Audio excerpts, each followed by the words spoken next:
IIT BHU की छात्रा से गैंगरेप मामले में न्याय की मांग करने वाले छात्रों पर की गई कार्रवाई को अनुचित ठहराया जा रहा है। छात्रों को निलंबित करना उनके मौलिक अधिकारों का हनन है।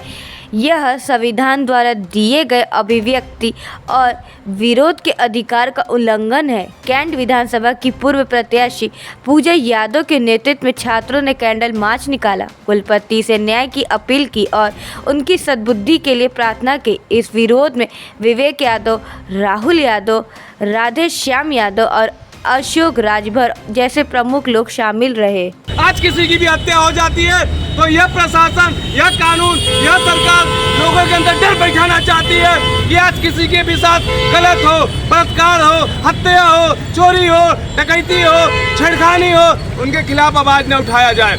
यदि आरोपी वही आरोपी यदि यादव और मुसलमान रहता तो अब तक उनका घर गिर गया होता। लेकिन यहाँ पे न्याय भी मिल रहा है तो जाति देखकर, न्याय भी मिल रहा है तो पार्टी देखकर, इसलिए आज यह तानाशाही चरम सीमा पर है भारतीय जनता पार्टी का। आज हम नौजवान साथी सड़कों पर उतरने का कार्य किए हैं। यह तानाशाही देखिए कि आज हमारे पार्टी के और गठबंधन के कुछ साथी गए थे पीएमओ ऑफिस में ज्ञापन भी देने, तो यहाँ पे वहाँ पे कानून का डर दिखाकर कई थानों का पुलिस लगाकर उन्हें रोक दिया गया। ये चल रहा है, ये माहौल है, ये मोदी जी का सही क्षेत्र बनारस है। और समाजवादी पार्टी के हर एक कार्यकर्ता, हर एक नौजवान जिस दिन मीडिया के साथ घटना हुई थी तब से लेकर आज भी लड़ रहा है और आगे भी लड़ता रहेगा। यहाँ पे किसी भी दबे कुचले गरीब किसी के भी साथ अन्याय होगा तो समाजवादी पार्टी के हर एक कार्यकर्ता, हर एक नौजवान सड़कों पर जब तक उतरता नहीं है, मुकदमे नहीं झेलता है, लाठियां नहीं खाता है, तब तक इन थानों में जो कि एफआईआर नहीं लिखी जाती है पीड़िताओं की। आज उनके साथ घटना हो रहा है। ये ऐसा निलंबित क्यों हुआ? ऐसा इसलिए हुआ कि विपक्ष में जितने भी दलित पिछड़े मारे जा रहे हैं, मुसलमान घर गिराए जा रहे हैं, उनके साथ खड़े होकर उनसे इंसाफ के लिए उनका आवाज न उठाया जाए।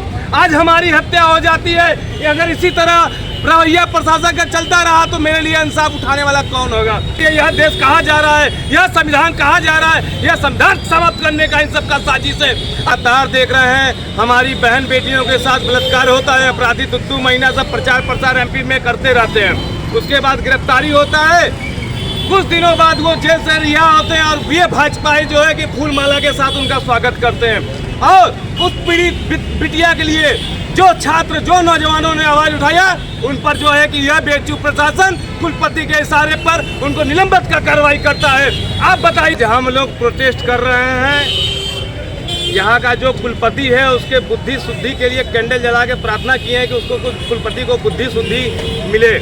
जैसा कि आप लगा, मैं बार बार अपने सभी पत्रकार भाइयों से कहती हूँ, इनके खाने के दांत कुछ और है, दिखाने के कुछ और है। तो ये जिस तरीके से बेटियों के ऊपर अत्याचार हो रहा है, ये सरकार आंख बंद कर ले रही है, मौन है।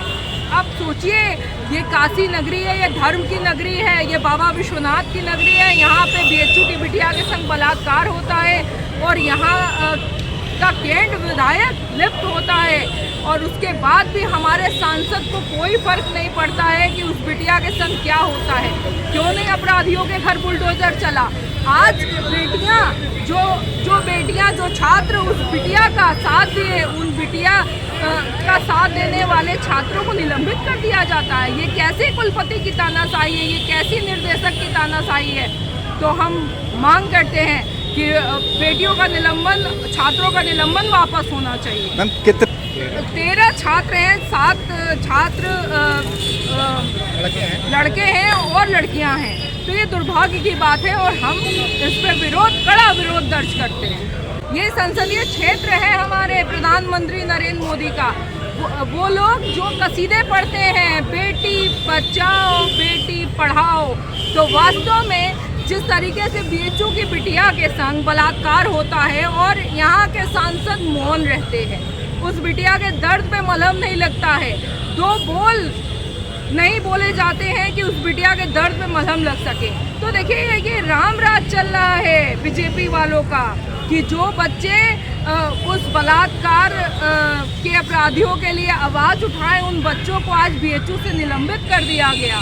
तो हम समाजवादी पार्टी के लोग बताना चाहते हैं कि जब बात आएगी छात्रों की, जब बात आएगी किसान की, जब बात आएगी महिलाओं की, जब बात आएगी तो बुनकरों की, तो हमारे परम आदरणीय अखिलेश यादव जी न चुप रहेंगे, न हम उनके सिपाही हैं, हम भी चुप नहीं रहने वाले। क्या कर तो ये तो जो यहाँ के कुलपति हैं वो किसके इशारे पे काम कर रहे हैं और वो जिस तरीके से तानाशाही हिटलर शाही से काम हो रहा है, जिस प्रकार से बीएचयू के बिटिया के संग बलात्कार हुआ और यहाँ कैंट विधानसभा का विधायक उन बलात्कारियों को केक खिलाता हुआ फोटो सबने देखा और संरक्षण विधायक का है उन अपराधियों के ऊपर, ये सब जानता है। उसके बाद जो उस बिटिया का जिन छात्रों ने संघर्ष में साथ दिया उनको आज यहाँ के बीएचयू के कुलपति हो चाहे निर्देशक हो, इन लोगों के जो किया है निलंबित, उस विरोध में हम समाजवादी पार्टी के लोग यहाँ आज आक्रोश जता रहे हैं और साथ ही हम चाहते हैं कि निलंबन वापस होना चाहिए छात्रों का, क्योंकि देखिए ये संविधान जिस तरीके से संविधान को इन लोगों ने तार तार करने का काम किया है और ये किसके इशारे पे हो रहा है, क्यों हो रहा है, हम सभी लोग जानते हैं। और जब तक छात्रों को न्याय नहीं मिलेगा हम लोग लगातार इस छात्रों के संग हो रहे अत्याचार पे आवाज़ उठाते रहेंगे।